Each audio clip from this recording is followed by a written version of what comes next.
Warning, I do not hold a political view in my personal life. I am approaching this topic completely without bias and solely from the perspective inspired by the curiosity of nonverbal behavior in human beings. This video is for entertainment purposes only.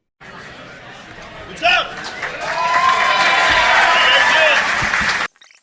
Heavy hitter comedians Bill Burr and Joe Rogan were at the Comedy Store alongside comedians Bert Kreischer, Brendon Walsh, and Tony Hinchcliffe. A live stream of the previous controversial election was taking place at the Comedy Store for a live audience. Due to the context of the extremely controversial topic, over the course of the video, we will see several great examples for handling conflict when all eyes are on you. We will also see many great demonstrations of the power struggle, structure, and dynamic between these five comedians. Our focus starts 1 hour and 15 minutes into the stream when Bill Burr prepares to make a very controversial statement. Yeah. Because there's a bunch of people that want to run it all. They just can't get on the same page. Trump's the one that said it was rigged, and now he's about to win the shit. I know. That's what's amazing. But he kind of proved it was along the way, along with WikiLeaks exposing what they did, they forced Bernie Sanders out. Yeah. Like, they actively conspired in their own party to keep this guy from winning. Like, they're like, fuck that dude. I got to say, all you pussies who kept voting for Hillary, you should have gone with Bernie. Should have gone with Bernie. That's right, All yeah. you pussies. Yeah. Sarah Silverman was right. Because they did that shit where they were like, no, if you actually believed in... This part I find extremely interesting. Although this clip is very small, we can derive so much information from it. What we are about to witness is a strategy that Joe Rogan has to, in essence, protect his ego. When Bill says, all you people who kept voting for Hillary, you should have gone with Bernie, this is a statement that Joe Rogan disagrees with. Joe Rogan knows that this is not the appropriate place to have such a heated conversation, and we will soon see that it is not a topic that Joe wants to pursue. Joe Rogan first notices Bill's pointed finger and then looks at Bill. Joe Rogan then restates Bill's statement as a question. When he does this, he is essentially checking Bill, as if to say, are you sure you wanted to say that? Or do you really want to go there? He shakes his head in disapproval and starts to use his phone and fix the wire on his microphone while he disagrees with Bill. This is so interesting because when he does this, he is essentially trying to convince himself and the others around him that the only reason I'm not confronting you, Bill, is because my phone or whatever I'm doing right now is more important than worrying about that statement you just made. Joe Rogan is using his phone almost as a failsafe, giving him something to do if anyone ever disrespects him or he hears something that he doesn't like, he can pretend he is doing something more important on his phone. This is confirmed because this is the first time he checks his phone in the entire hour and 17 minutes that his podcast has been going on. You will also see that he focuses more on his phone instead of the conversation in the very near future when he is no longer propositioned as one of the most powerful men on the stage. I got to say, all you pussies who kept voting for Hillary, you should have gone with Bernie. Should have gone with Bernie. That's right, All yeah. you pussies. Yeah. Sarah Silverman was right. Because they did that shit where they were like, no, if you actually believed in her, fine. But guy those just people, booed. but those people who are just like, there's no way this guy can win. So you're going to vote for someone who goes to those Bilderberg meetings? Huh? Where they true. dress up like pheasants and they fuck each other? Yeah.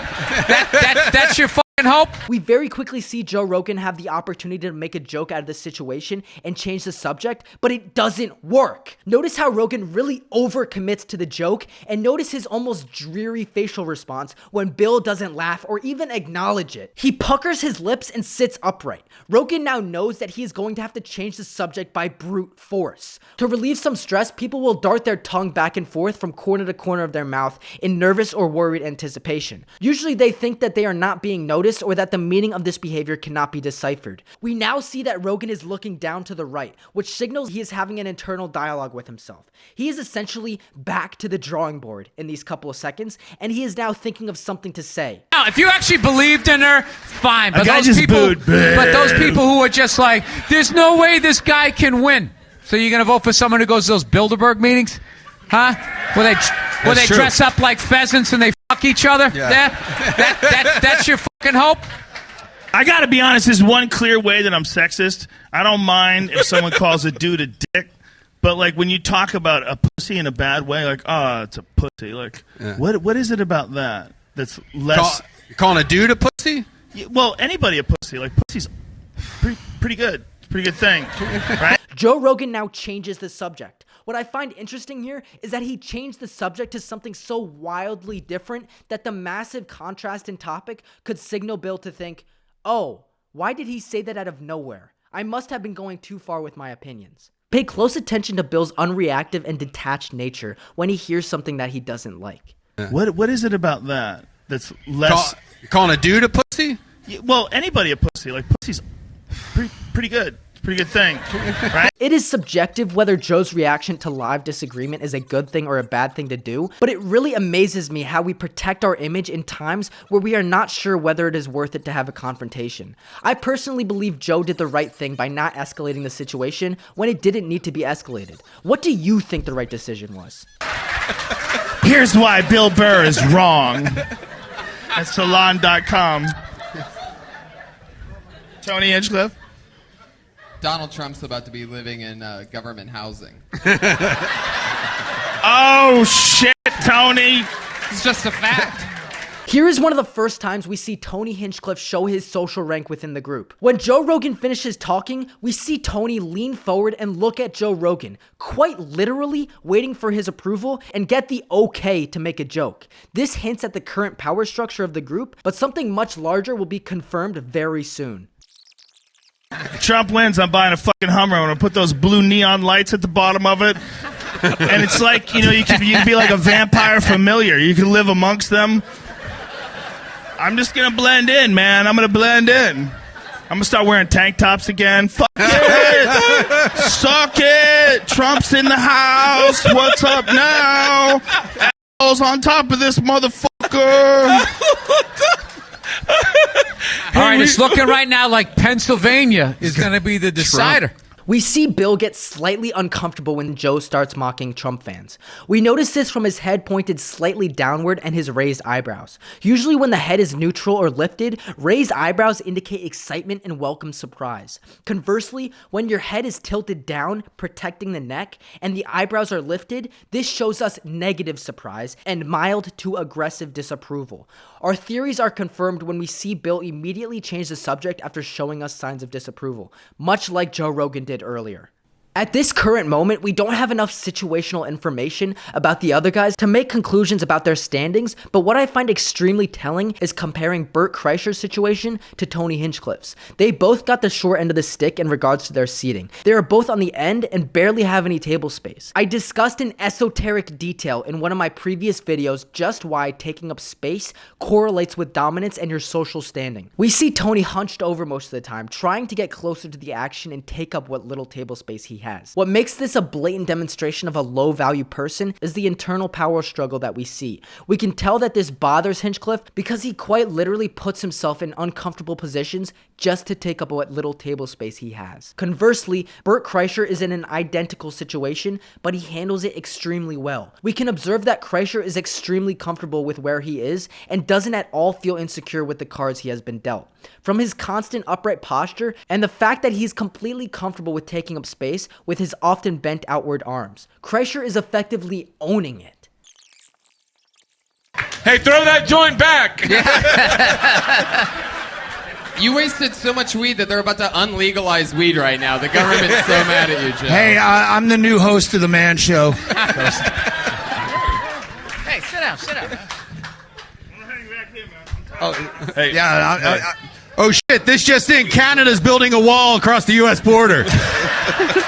What we see here is an excellent display of power from Joe Rogan, and we get an exclusive look into the power structure that we currently have on the stage. When Joe Rogan gets up from his seat, comedian Doug Stanhope comes in and takes his seat. When Joe Rogan returns back to his seat, he executes an extremely interesting tactic. He puts his hand on Doug's back, and in this moment, this could go one of two ways. Doug views this as Joe Rogan telling him to get up out of his seat, and Doug does so without question, almost immediately. In a context such as this, if someone does not put up a fight and immediately gives you your seat back, there is no power struggle. They are accepting that they are beneath you. In this moment, Joe Rogan subconsciously noticed this and let Doug have the seat. Oftentimes, healthy human beings don't want to overtly exercise their power. They just want the respect that comes with power. And in a somewhat healthy power structure such as this, if you respect those who are more powerful than you, they will not cast you aside. The government's so mad at you, Joe. Hey, I'm the new host of The Man Show. Hey, sit down. Oh, hey. Yeah. Oh shit, this just in. Canada's building a wall across the U.S. border. There are armed guards protecting. This is so interesting because right after this happens, we see Tony Hinchcliffe immediately stand up without hesitation to offer Joe Rogan his seat. Tony has his strengths, but because of the lack of hesitation from Tony, he also very clearly knows where he stands in regards to Joe Rogan. Sadly, it can be inferred that Joe Rogan was too preoccupied to notice Hinchcliffe's gesture of respect, and that in turn resulted in tension building within Tony. And we see Tony release his nervousness by rubbing his hand on his knee in a blatant demonstration of self-soothing. This situation plus the previous situation of Tony leaning in and waiting for approval to speak really solidifies his position and current standing within the group. Given the precise group of previous moments, we can now infer that Joe Rogan has the most power here. But what we see Bill Burr do makes us question that statement. Bill speaks for Joe Rogan and says, sit down. When someone does this, they are subliminally telling everyone that they have the final say. Given the fact that Bill did not know what Joe Rogan was doing at first, he was going to say sit down to Doug Stanhope even if Joe Rogan wanted him to get up. Although Bill's dominance over Joe may not be a reality, it is certainly how Bill Burr feels internally. Pickup truck. Ebor's great. It's not that Florida's any more fucked up than other states. They just don't get the shit because they got a couple of water parks in Disneyland, and everybody gets all fucking just, oh yeah, this is an amazing place. It really is more fucked up than other states. A lot of Florida people here, evidently. Now we bring it back to Joe Rogan. He is no longer sitting in the primary position on stage, so we see him go to his phone, and we even see Joe Rogan resist entrance into the conversation by Doug Stanhope, effectively telling him, I'm doing something more important right now. These are the only times Joe ever checked his phone in the entire 3-hour podcast. Oh yeah, this is an amazing place. It really is more fucked up than other states. A lot of Florida people here, evidently. The technique that Joe Rogan used in order to shield his ego when Bill Burr made a controversial statement was a unique technique that we don't see very often. We were also offered an esoteric insight into the social and power status of each member in the group. And by comparing Bert Kreisher and Tony Hinchcliffe, we discovered useful and detrimental tactics for what to do when you are just dealt a bad hand of cards. What was your opinion on this riveting situation? My name's Glidget Ronan, and thank you so much for watching.